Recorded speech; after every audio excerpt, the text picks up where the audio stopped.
안녕하세요. 오늘은 일곰에서 지금 벌어지고 있는 아주 중요한 헌법적 충돌, 그러니까 정부와 한 종교단체가 정면으로 맞붙은 사건을 한번 깊숙이 들여다보려고 합니다. 정부가 과연 종교단체 하나를 통째로 해산시켜라 할 수 있을까요? 바로 이 질문이 오늘 우리가 다룰 모든 논쟁의 핵심입니다. 국가가 개인의 기본권을 어디까지 건드릴 수 있는지, 특히 한 종교 공동체 전체의 운명을 결정할 권한이 과연 국가에 있느냐? 바로 이 근본적인 질문이죠. 사건의 발단은 이렇습니다. 일본 정부가 가정연합에 대해서 법원에 해산명령을 청구한 건데요. 이게 왜 중요하냐면요. 국가 권력이 헌법이 보장하는 최고의 가치 중 하나인 종교의 자유와 정면으로 충돌하는 정말 역사적인 순간이기 때문입니다. 자, 그런데 이 논란을 제대로 이해하려면요, 시간을 좀 거슬러 올라가 봐야 합니다. 바로 일본 헌법의 역사적 배경, 특히 2차 세계대전이 끝나고 나서 일본이 기본인권을 어떻게 바라보게 됐는지 그 변화를 아는 게 정말 중요하거든요. 이 변화가요, 정말 극적입니다. 보세요. 전쟁 전에는 종교가 사실상 국가의 도구나 마찬가지였어요. 국가에 종속됐었죠. 그런데 전쟁이 끝나고 나서는 완전히 뒤바뀐 겁니다. 이제 종교는 국가 권력으로부터 보호받아야 할 개인의 가장 중요한 권리, 최우선 권리가 된 거죠. 침해할 수 없는 영구한 권리. 아, 이 구절 정말 강력하지 않나요? 이게 그냥 법전에 적힌 딱딱한 문장이 아니에요. 과거에 국가가 종교를 억압했던 그 역사에 대한 처절한 반성에서 나온 다시는 그러지 않겠다는 새로운 일본의 대국민 약속이나 다름없는 겁니다. 네, 맞습니다. 그러니까 이건 단순히 법조항 몇 개가 바뀐 차원의 문제가 아니었던 거죠. 국가가 더 이상 개인의 신념을 통제하거나 간섭해서는 안 된다는 일본 사회 전체의 가치관이 근본적으로 뒤바뀌었다는 걸 의미하는 겁니다. 자, 그럼 헌법이 말하는 종교의 자유라는 게 구체적으로 뭘까요? 이게 사실은 세 가지 핵심 요소, 말하자면 세 개의 기둥으로 이루어져 있거든요. 이 법적인 틀을 딱 이해하고 나면 이번 사건이 훨씬 명확하게 보일 겁니다. 첫 번째 기둥은요, 바로 내면의 신앙입니다. 이건 절대적이에요. 내가 뭘 믿든 안 믿든 국가가 전혀 간섭할 수 없는 그야말로 내 마음속의 자유죠. 두 번째는 종교 행위의 자유. 예배를 드린다거나 의식을 치르는 것처럼 밖으로 드러나는 행동들인데요. 이건 경우에 따라 제한될 수도 있습니다. 그리고 마지막 세 번째. 이게 바로 이번 사건의 진짜 핵심인데 바로 종교적 결사의 자유입니다. 뜻이 맞는 사람들과 함께 모여서 단체를 만들고 유지할 자유를 말하는 거죠. 그런데 여기서 정말 흥미로운 포인트가 있어요. 이 종교적 결사의 자유라는 게 헌법에서 이중으로 보호를 받고 있다는 사실입니다.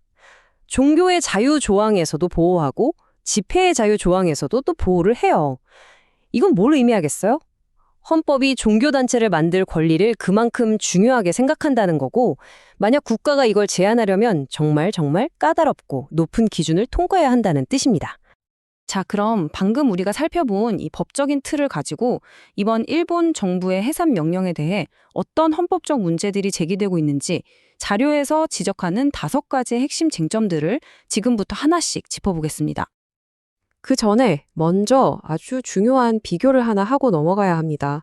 일본 역사상 종교단체가 정부 명령으로 해산된 사례가 딱 한 번 있었거든요. 바로 옴진리교 사건이죠. 그런데 이 두 사건은 완전히 다릅니다. 옴진리교는요, 지하철에 살인가스를 뿌리는 테러처럼 명백하고 조직적인 형사 범죄를 저질렀어요. 하지만 이번 가정연합 사건은 개별 신도들의 헌금과 관련된 민사상 불법 행위가 주된 근거라는 점에서 시작점부터가 근본적으로 다른 거죠. 자, 첫 번째 헌법적 문제입니다. 이 해산 명령이 단순히 서류상의 법인 자격을 없애는 걸로 끝나지 않는다는 겁니다. 이건 사실상 신자들이 함께 모여서 예배하고 활동하는 그 공동체 자체를 와해시키는 거나 마찬가지라는 거죠. 그렇게 되면 이건 결사의 자유라는 기본권의 가장 핵심적인 부분을 직접 공격하는 행위가 된다는 주장입니다. 두 번째 지적은 형법과 민법의 경계를 마구 허물고 있다는 겁니다. 자, 생각해 보세요. 개인 간의 금전 문제 같은 피해는 민법의 영역, 즉 민사소송으로 해결해서 피해자를 구제하는 게 맞습니다.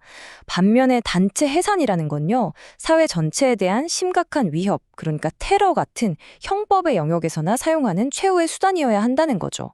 이걸 뒤섞어버리면 안 된다는 논리입니다. 세 번째는 아주 중요한 법 원칙이죠. 바로 비례의 원칙을 위반했을 가능성이 크다는 점입니다. 이게 뭐냐면 쉽게 말해서 모기 잡으려고 대포 쏘면 안 된다는 원칙이에요. 정부가 국민의 기본권을 제한할 때는 꼭 필요한 만큼만, 그리고 여러 방법 중에 가장 부드러운, 가장 덜 침해적인 방법을 선택해야 한다는 겁니다. 법적으로는 이걸 세 단계로 따져보는데요. 적합한가?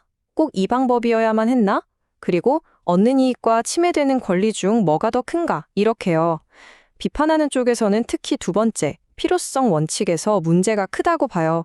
왜냐하면 피해자들을 도울 수 있는 다른 법률들이 이미 있는데 굳이 종교단체 자체를 없애버리는 이 가장 극단적인 방법을 쓸 필요까지는 없었다는 거죠. 네 번째 문제 제기는 정부의 역할, 그리고 과연 정부가 중립적이었는가에 대한 의문입니다. 이건 좀 민감한 이야기일 수 있는데 정부가 공정한 심판이 아니라 당시 떨어지고 있던 지지율을 만회하기 위한 어떤 정치적인 계산으로 특정 종교단체를 희생양으로 삼은 거 아니냐는 그런 의혹이 제기되고 있는 겁니다. 그리고 마지막 다섯 번째입니다. 이건 바로 법 앞에 평등, 즉 차별의 문제입니다. 한번 상상해 보세요. 만약에 훨씬 더 규모가 크고 정치적인 힘도 강한 다른 종교단체에서 비슷한 민사적인 문제들이 불거졌다면 과연 정부가 똑같이 해산 명령을 청구했을까요? 아마 그러지 않았을 거라는 거죠. 그렇다면 이건 결국 힘없는 소수 종교에 대해서만 법의 잣대를 엄격하게 들이대는 명백한 차별이라는 비판이 나오는 겁니다.